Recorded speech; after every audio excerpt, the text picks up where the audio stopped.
Hello बच्चा लोग, कैसे हैं आप सभी। आई होप आप सभी बहुत ही अच्छे होंगे, और अच्छे नहीं हैं तो आज की क्लास में अच्छे हो जाएंगे, क्योंकि आज की क्लास में हम लोग कुछ इंग्लिश वर्ड्स की हिंदी मीनिंग सीखने वाले हैं। तो आप सभी का बहुत ज़्यादा समय ना लेते हुए आज की क्लास को स्टार्ट करते हैं।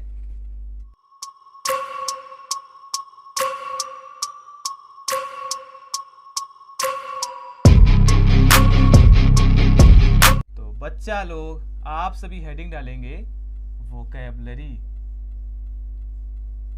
और मेरे प्यारे विद्यार्थियों, वोकैबुलरी को हिंदी में हम लोग बोलते हैं शब्द भंडार। अरे भैया लोग, क्या बोला जाता है? तो वोकैबुलरी को हिंदी में बोला जाता है शब्द भंडार। तो मेरे प्यारे विद्यार्थियों, आज की क्लास में हम लोग कुछ इंग्लिश वर्ड्स की हिंदी मीनिंग सीखने वाले हैं। तो आप सभी ध्यान देते रहेंगे और चीज़ों को अच्छे से समझते रहेंगे। तो बच्चा लोग, हमारी आज की क्लास का फर्स्ट नंबर वर्ड है गिल्ट। और मेरे प्यारे विद्यार्थियों, ये प्यारा सा वर्ड नाउन के रूप में प्रयोग किया जाता है, जिसकी हिंदी मीनिंग होती है अपराध।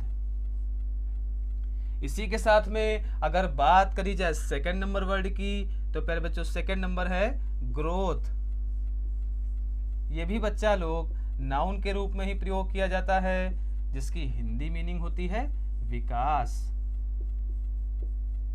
इसी के साथ में अगर बात करी जाए थर्ड नंबर वर्ड की, तो प्यारे बच्चों थर्ड नंबर है ग्रीफ। ये भी बच्चा लोग नाउन के रूप में प्रयोग किया जाता है, जिसकी हिंदी मीनिंग होती है दुख। इसी के साथ में अगर बात करी जाए फोर्थ नंबर वर्ड की, तो प्यारे बच्चों फोर्थ नंबर है ग्लीम। ये भी बच्चा लोग नाउन के रूप में ही प्रयोग किया जाता है, जिसकी हिंदी मीनिंग होती है किरण। इसी के साथ में अगर बात करी जाए फिफ्थ नंबर वर्ड की, तो प्यारे बच्चों फिफ्थ नंबर है गार्निश। और मेरे प्यारे विद्यार्थियों, ये प्यारा सा वर्ड वर्ब के रूप में प्रयोग किया जाता है, जिसकी हिंदी मीनिंग होती है सजाना। अरे इतना जान पाए? अगर जान पाए हो तो बोलो जी गुरुजी सबको जान गए। अरे बहुत ही शानदार। और बच्चा लोग, अगर बात करी जाए सिक्स नंबर वर्ड की, तो सिक्स नंबर है ग्रैब। और मेरे प्यारे विद्यार्थियों, ये प्यारा सा वर्ड वर्ब के रूप में प्रयोग किया जाता है, जिसकी हिंदी मीनिंग होती है पकड़ना। इसी के साथ में अगर बात करी जाए सेवन नंबर वर्ड की, तो सेवन नंबर है गेस। ये भी बच्चा लोग वर्ब के रूप में प्रयोग किया जाता है, जिसकी हिंदी मीनिंग होती है अनुमान लगाना। अरे सब कुछ समझ में आ रहा है ना? बहुत ही शानदार। इसी के साथ में अगर बात करी जाए एट नंबर वर्ड की, तो पहले बच्चों एट नंबर है ग्लैड। ये बच्चा लोग एग्जेक्टिव के रूप में प्रयोग किया जाता है, जिसकी हिंदी मीनिंग होती है प्रसन्न। इसी के साथ में अगर बात करी जाए नाइन नंबर वर्ड की, तो पहले बच्चों नाइन नंबर है गुडली। ये भी बच्चा लोग एग्जेक्टिव के रूप में प्रयोग किया जाता है, जिसकी हिंदी मीनिंग होती है सुंदर। इसी के साथ में अगर बात करी जाए 10 नंबर वर्ड की, तो प्यारे बच्चों 10 नंबर है ग्रेट। ये भी प्यारे विद्यार्थियों एग्जेक्टिव के रूप में प्रयोग किया जाता है, जिसकी हिंदी मीनिंग होती है महान।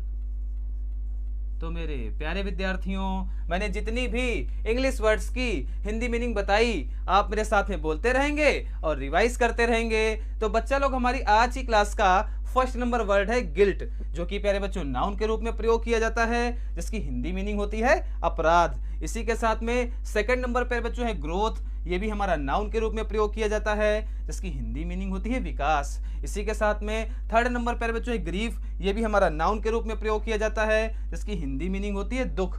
इसी के साथ में फोर्थ नंबर प्यारे बच्चों है ग्लीम। ये भी हमारा नाउन के रूप में प्रयोग किया जाता है, जिसकी हिंदी मीनिंग होती है किरण। इसी के साथ में फिफ्थ नंबर प्यारे बच्चों है गार्निश। ये हमारा वर्ब के रूप में प्रयोग किया जाता है, जिसकी हिंदी मीनिंग होती है सजाना। अरे इतना जान पाए? अगर जान पाए हो तो बोलो जी गुरुजी सब कुछ जान गए। अरे बहुत ही शानदार। और बच्चा लोग अगर बात करी जाए 6 नंबर वर्ड की, तो 6 नंबर है ग्रैब। ये हमारा वर्ब के रूप में प्रयोग किया जाता है, जिसकी हिंदी मीनिंग होती है पकड़ना। इसी के साथ में 7 नंबर पर बच्चों है गेस। ये हमारा वर्ब के रूप में प्रयोग किया जाता है, जिसकी हिंदी मीनिंग होती है अनुमान लगाना। इसी के साथ में 8 नंबर पर बच्चों है ग्लैड। ये हमारा एग्जेक्टिव के रूप में प्रयोग किया जाता है, जिसकी हिंदी मीनिंग होती है प्रसन्न। इसी के साथ में 9 नंबर पर बच्चों है गुडली। ये हमारा एग्जेक्टिव के रूप में प्रयोग किया जाता है, जिसकी हिंदी मीनिंग होती है सुंदर। इसी के साथ में 10 नंबर पर बच्चों है ग्रेट। ये हमारा एग्जेक्टिव के रूप में प्रयोग किया जाता है, जिसकी हिंदी मीनिंग होती है महान। आई होप आप सभी को मैंने जितनी भी इंग्लिश वर्ड्स की हिंदी मीनिंग बताई वो बहुत बेहतर तरीके से समझ में आ गई होगी। फिर भी प्यारे बच्चों, अगर आपको कोई डाउट रह जाता है तो आपसे कमेंट करके भी पूछ सकते हैं। अगर क्लास अच्छी लगी हो, क्लास को लाइक करिएगा, जल्दी से जल्दी वीडियो को शेयर भी करिएगा। और मेरे प्यारे विद्यार्थियों, आप सभी का इस क्लास को देखने के लिए बहुत बहुत धन्यवाद।